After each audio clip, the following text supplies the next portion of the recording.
ಬಾರಂದೂರಿನಲ್ಲಿ ಕಾರ್ಮಿಕರ ಶಕ್ತಿ ಪ್ರದರ್ಶನ, ಸಾವಿರಾರು ಜನರ ಸಮ್ಮುಖದಲ್ಲಿ ಭವ್ಯ ಸಮಾರಂಭ. ಕಾರ್ಮಿಕರ ಬ್ಯಾಂಕ್ ನಿರ್ಮಾಣಕ್ಕೆ 1 ಲಕ್ಷ ಸಹಾಯಧನ ಘೋಷಿಸಿದ ಶಾಸಕ ಬಿಕೆ ಸಂಗಮೇಶ್. ಗುರುತಿನ ಚೀಟಿ ವಿತರಣೆ, ವಿದ್ಯಾರ್ಥಿಗಳಿಗೆ ಸನ್ಮಾನ, ಕಾರ್ಮಿಕರ ಹಬ್ಬವಾಗಿ ಮಾರ್ಪಟ್ಟ ಕಾರ್ಯಕ್ರಮ. ಕಾರ್ಮಿಕರ ಬೆನ್ನಿಗೆ ನಿಂತ ಸಂಗಮೇಶ್ ಕುಟುಂಬ, ಜನಮನ ಗೆದ್ದ ಸೇವೆ. ಶಿವಮೊಗ್ಗ ಜಿಲ್ಲೆಯ ಭದ್ರಾವತಿ ತಾಲೂಕಿನ ಬಾರಂದೂರಿನಲ್ಲಿ ಅಖಿಲ ಕರ್ನಾಟಕ ಕಟ್ಟಡ ಹಾಗೂ ಅಸಂಘಟಿತ ಕಾರ್ಮಿಕರ ಒಕ್ಕೂಟದ ವತಿಯಿಂದ ಕಾರ್ಮಿಕ ದಿನಾಚರಣೆಯನ್ನ ಅದ್ದೂರಿಯಾಗಿ ಆಚರಿಸಲಾಯಿತು. ಕಾರ್ಯಕ್ರಮದಲ್ಲಿ ಸಾವಿರಾರು ಸಂಖ್ಯೆಯಲ್ಲಿ ಕಾರ್ಮಿಕರು ಹಾಗೂ ಸಾರ್ವಜನಿಕರು ಭಾಗವಹಿಸಿದ್ದು ವಿಶೇಷವಾಗಿತ್ತು. ಕಾರ್ಯಕ್ರಮದಲ್ಲಿ ಕಾರ್ಮಿಕರಿಗೆ ಗುರುತಿನ ಚೀಟಿಗಳನ್ನು ವಿತರಿಸಲಾಯಿತು. ಜೊತೆಗೆ ಕಾರ್ಮಿಕರ ಮಕ್ಕಳು ವಿದ್ಯಾಭ್ಯಾಸದಲ್ಲಿ ಉನ್ನತ ಸಾಧನೆ ಮಾಡಿದ ಹಿನ್ನೆಲೆ ಅವರಿಗೆ ಅಭಿನಂದನೆಯನ್ನ ಸಲ್ಲಿಸಲಾಯಿತು. ಎಸ್ಎಸ್ಎಲ್ಸಿ ಹಾಗೂ ಪಿಯುಸಿಯಲ್ಲಿ ಉತ್ತಮ ಅಂಕ ಪಡೆದ ವಿದ್ಯಾರ್ಥಿಗಳಿಗೆ ಸನ್ಮಾನಿಸಿ ಪ್ರೋತ್ಸಾಹಿಸಲಾಯಿತು. ಅಲ್ಲದೆ ಕಾರ್ಮಿಕ ಸಂಘದ ಪದಾಧಿಕಾರಿಗಳಿಗೂ ಗೌರವವನ್ನ ಸಮರ್ಪಿಸಲಾಯಿತು. ಕಾರ್ಯಕ್ರಮದ ಅಧ್ಯಕ್ಷತೆಯನ್ನ ತ್ಯಾಗು ಪರಮೇಶ್ ವಹಿಸಿದ್ರು. ಶಾಸಕ ಬಿಕೆ ಸಂಗಮೇಶ್ ದೀಪ ಬೆಳಗುವ ಮೂಲಕ ಕಾರ್ಯಕ್ರಮವನ್ನ ಉದ್ಘಾಟಿಸಿದ್ರು.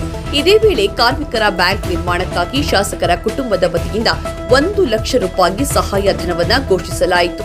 ಈ ಸಂದರ್ಭದಲ್ಲಿ ಮಾತನಾಡಿದ ಶಾಸಕ ಸಂಗಮೇಶ್, 1 ಲಕ್ಷ ಮಾತ್ರವಲ್ಲ, ಮುಂದಿನ ದಿನಗಳಲ್ಲಿ ಕಾರ್ಮಿಕರ ಅಭಿವೃದ್ಧಿಗಾಗಿ ಇನ್ನಷ್ಟು ಸಹಾಯ ಮಾಡಲು ನಾವು ಸಿದ್ಧರಿದ್ದೇವೆ ಎಂದು ಭರವಸೆಯನ್ನ ನೀಡಿದರು. ಕಾರ್ಯಕ್ರಮದ ನಿರ್ವಹಣೆಯನ್ನ ವಿಜಯ್ ನಡೆಸಿಕೊಟ್ರೆ, ಪ್ರಾಸ್ತಾವಿಕ ಭಾಷಣವನ್ನ ಸುಂದರಬಾಬು ಮಾಡಿದ್ರು.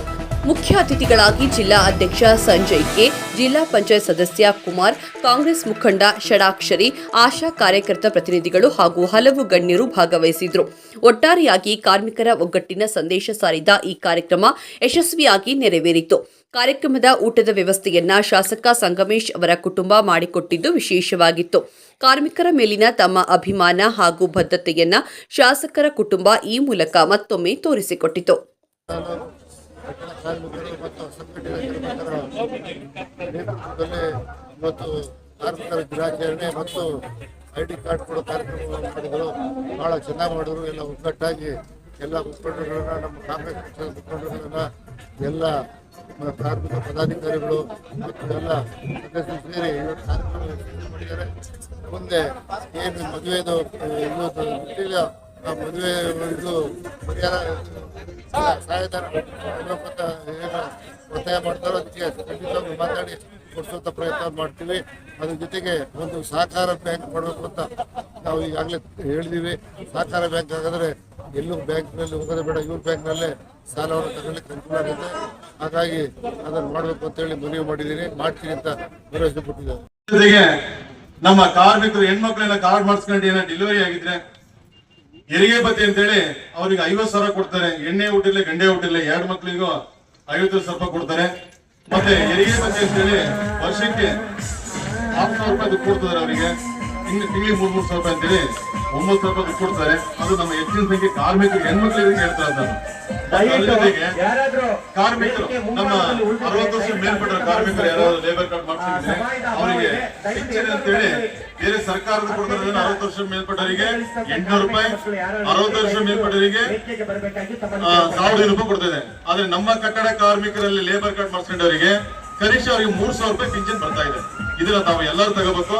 ಮತ್ತು ಅದ್ರ ಜೊತೆಗೆ ನಮ್ಮ ಸಣ್ಣ ಪುಟ್ಟ ಹುಷಾರಿಲ್ಲ, ಈ ಬಿಲ್ಡಿಂಗ್ ಕೆಲಸ ಮಾಡೋಕೆ ಆಕ್ಸಿಡೆಂಟ್ ಆಯ್ತು, ಏನೋ ಬಿದ್ರು 2 ಲಕ್ಷ 3 ಲಕ್ಷ ಖರ್ಚು ಆಯ್ತಂದ್ರೆ ನಮ್ಮ ಕಾರ್ಮಿಕರ ಇಲಾಖೆಯಿಂದ ದುಡ್ಡು ಅವರಿಗೆ ವಾಪಸ್ ಬರುತ್ತೆ. ಮತ್ತೆ ಅದ್ರ ಜೊತೆಗೆ ನ್ಯಾಚುರಲ್ ಸತ್ತವರಿಗೆ ಕಟ್ಟಡ ಕಾರ್ಮಿಕ ಲೇಬರ್ ಕಾರ್ಡ್ ಸತ್ತವರಿಗೆ ಕನಿಷ್ಠ 1.5 ಲಕ್ಷ ರೂಪಾಯಿ ಕೊಡ್ತಾರೆ. ಮತ್ತೆ ಅದ್ರ ಜೊತೆಗೆ ಸತ್ತವರಿಗೆ 8 ಲಕ್ಷ ರೂಪಾಯಿ ಕೊಡ್ತಾರೆ. ಅದನ್ನ ನಮ್ಮ ಕಟ್ಟಡ ಕಾರ್ಮಿಕರು ಎಷ್ಟು ಜನ ಕಾರ್ಡ್ ಮಾಡಿಸ್ಕೊಂಡಿದ್ರೆ ಕೆಲವು ಗೊತ್ತೇ ಇಲ್ಲ.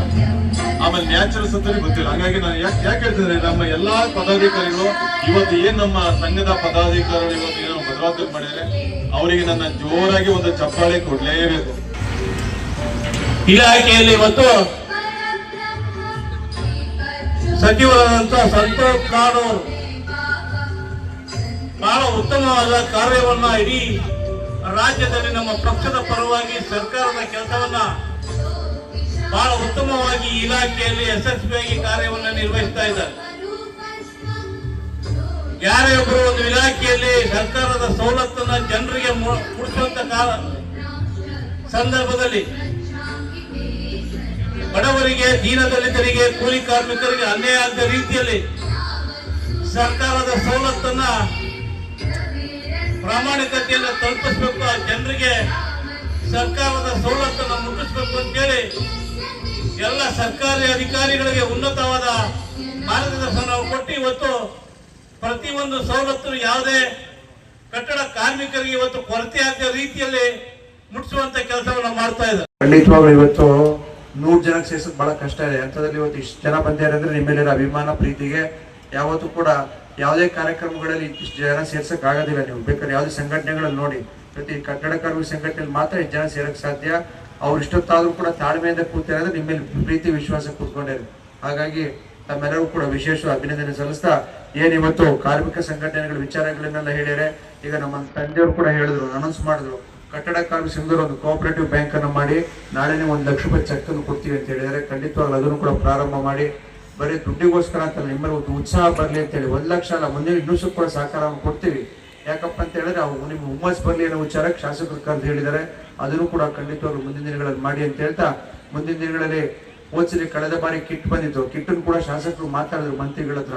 ಆ ಕಿಟ್ಟಲ್ಲಿ ಸ್ವಲ್ಪ ವ್ಯತ್ಯಾಸಗಳಿತ್ತು, ಸರಿಯಾಗಿದ್ದಿಲ್ಲ ಅಂತೇಳಿ ಶಾಸಕರು ಫೋನ್ ಮಾಡಿ ಹೇಳಿದ್ರು, ದಯಮಾಡಿ ಇಂಥ ಕಿಟ್ ಕೊಡೋದಾದ್ರೆ ಮುಂದಿನ ದಿನ ಕೊಡಕ್ಕೆ ಹೋಗ್ಬೇಡಿ, ಒಳ್ಳೆ ಕಿಟ್ಟನ್ನು ಕೊಡಿ ಅಂತ ಕೂಡ ಮನೆ ಶಾಸಕರು ಚರ್ಚೆ ಮಾಡಿದ್ದಾರೆ. ಮುಂದಿನ ದಿನಗಳಲ್ಲಿ ಮತ್ತೆ ಕಿಟ್ ಬರ್ತದೆ, ಅವರು ಕೂಡ ಒಂದು ದೊಡ್ಡ ಕಾರ್ಯಕ್ರಮ ಮಾಡಿ ಮಿನಿಸ್ಟರ್ಗಳನ್ನ ಕರೆಸಿ ಒಂದು ಕಾರ್ಯಕ್ರಮ ಮಾಡ ಅಂತ ಹೇಳ್ತಾ, ನಮ್ಮೆಲ್ಲರೂ ಕೂಡ ಇಷ್ಟೊತ್ತಂಗ ಕೂತು ತಾಳ್ಮೆಯಿಂದ ಈ ಕಾರ್ಯಕ್ರಮವನ್ನ ನೋಡಿ ಆಶೀರ್ವಾದ ಮಾಡಿ ತಮ್ಮೆಲ್ಲರೂ ಕೂಡ ವಿಶೇಷ ಅಭಿನಂದನೆ ಸಲ್ಲಿಸ್ತಾ ಈ ಕಾರ್ಯಕ್ರಮ ಶುಭವನ್ನು ಕೊಡ್ತಾ ಹಿಟ್ ಮಾಡ್ಬೋದು. ಜೈ ಹಿಂದ್.